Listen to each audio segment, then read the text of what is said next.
After taking the Broadway stage by storm at age 18, Laura Benanti has been acting nonstop, starring in 13 stage productions and appearing in TV shows like Younger and the highly anticipated HBO Max reboot of Gossip Girl. With so much on her plate, including being a mom of a 4-year-old, Ella, Laura has also found time to co-write M is for Mama and also Merlot, a picture book celebrating the comedic side of motherhood from her childhood home in New Jersey. Laura Benanti. Laura, thank you so much for joining us. Hi, thank you so much for having me. I have to tell you, your book and the hilarious take on motherhood, only for you would I do this. So I've been a mom for 2 years. I've made some bad purchases, things that I thought I would use that I didn't. But Laura, I brought in for you to see the most bizarre thing I ever to date purchased for my child. When my son wasn't walking, I found this online, and you put him in, and put the child in, and then you walk them like Geppetto, and like Pinocchio.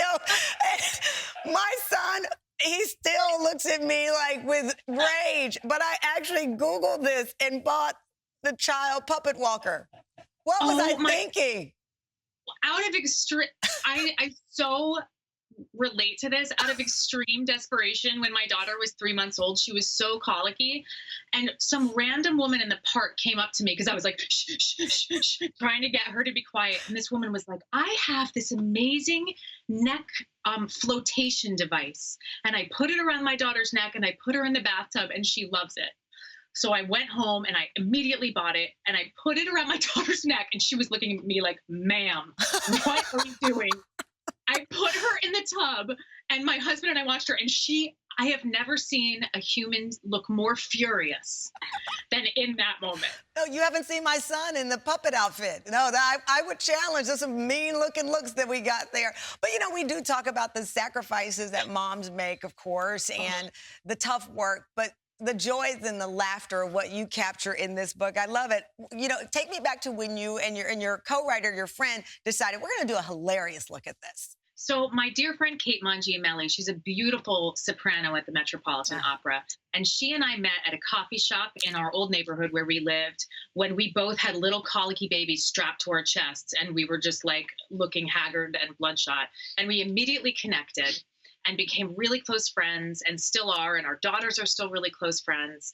And she and I actually just started texting each other, because every book for kids is A, about farm animals, and B, right? And B, like, A is for apple, B is for banana, C is for cat. And so we started texting each other like, S is for shh. Right. I love G in your book. G is for gas. Just keep smiling through the small, because that's what G is for. My favorite one is E is for everyone, and all of their advice. You know, I feel like people have no problem just walking right up to a mom and being like, your baby is cold. You know, and just giving us so much advice all the time. And what we wanted to do was A, combat the isolation that so many new moms feel. And that sense of like, am I doing it right? Should I be doing it differently? No, you're doing it right. Listen to your instincts, and you're not alone. You know, there's so much performative motherhood on social media. I love that you just called it that. I've been trying to think of the way to describe it. And it's not just obviously in social media. I'm sure it happened well before social media. You'd go to the church and someone would have their performative mother act going on. But there's a lot of it where we feel compelled to perform the way a mother is supposed to perform. Yes. And look, if you're in church and your baby's screaming, you can't hide that. Right. But you can hide that on Instagram. You know, you can sort of present this idea of that motherhood should be easy and perfect, and you have a perfect blowout, and you and your baby are dressed alike. You know, and it's and sometimes I really want to see that, and it feels aspirational. But when I had first had my daughter, it just made me feel like, what am I doing wrong? Wow. And so there she is when she's just a peanut. So cute. Oh my God. Well, to your point, there's a balance between aspirational and inspirational, and knowing that it's not just a one-dimensional journey. Now, I know this weekend you're releasing a music video for your first studio album. Why did you decide to dedicate it to the moms around the world? That is so beautiful there. Goodness. Oh, thank you so much. So, you know, in the spirit of inclusion, in the spirit of showing this pandemic motherhood for what it truly is. I don't need to tell you that mothers have been disproportionately affected during this pandemic, and in particular, mothers of color. Mhm. And so I wanted to create a music video that shows sort of like the perfect 1950s housewife. Yeah.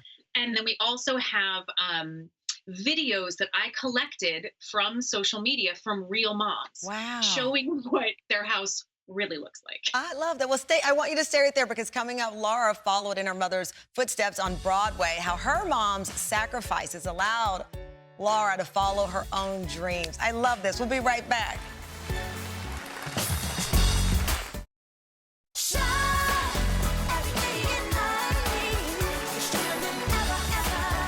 We are back with Tony Award-winner Laura Benanti, and her mom, Linda, has joined us. Linda walked away from her own promising Broadway career in the early 80s to raise Laura out of the public eye. And 35 years later, Laura had one wish: to get her mom back on stage. I mean, this is amazing, Laura. I mean, when you look at your mother's sacrifice and you think about Ella and all of the things that every day we will never learn that you sacrificed for her, you had the template in your mom. I really did. The thing that was always amazing to me about my mother's choice to raise me and my sister Marielle in a normal way was that she never made us feel like I've sacrificed everything for you. It was never that. It was always with tremendous joy and humor, and a sense that we could do absolutely anything. And once I had Ella, my daughter, and I loved her so much, but I still felt this real draw to perform, I thought, oh my gosh, my mom sacrificed something she loved so much because she loved me and my sister even more. And I just think there's something so incredibly beautiful about that. Linda, the way you are looking at Laura, I mean, it just melts my heart. I see the pride, but when you look at that decision and those days, I'm sure you stayed up at night debating, can I leave my career? Should I? And all of that guilt, really, that goes along with motherhood. And you see her and how she's turned out. How do you describe that? Well, I think all moms love their daughters and their sons so much. And we're so proud of both our daughters. And Laura, I knew she wanted to be in the field she's in since she was tiny. And of course, there was on my part a little worry for her, because it's a tricky career. But she was so passionate about it, and so talented. And so when it happened for her in high school, it was the most incredible thing. And I just felt such joy for her. Oh my God. That she had fulfilled her dream at such a young age. And so it's been wonderful. Now, I know you're a voice coach. And so were you ready for her to say, okay, Mom, let's do this? Were you ready for that call? Yeah. You're like, what do you mean? Yeah, I've been singing in the shower. I've been doing warm-up acts. All she did was tap me and I was out the door. Yeah. It was, I had a feeling she might. I never, ever counted on it. Oh, wow. I never, ever thought she should. And actually, when she did say, hey, Mom, immediately I was terrified. Yes. Because it had been 35 years and I was like, but the joy of being on stage with my daughter is indescribable. And I love that you kept it going. It originally started out as one duet, but then you've just been going strong. You appeared at the Kennedy Center together.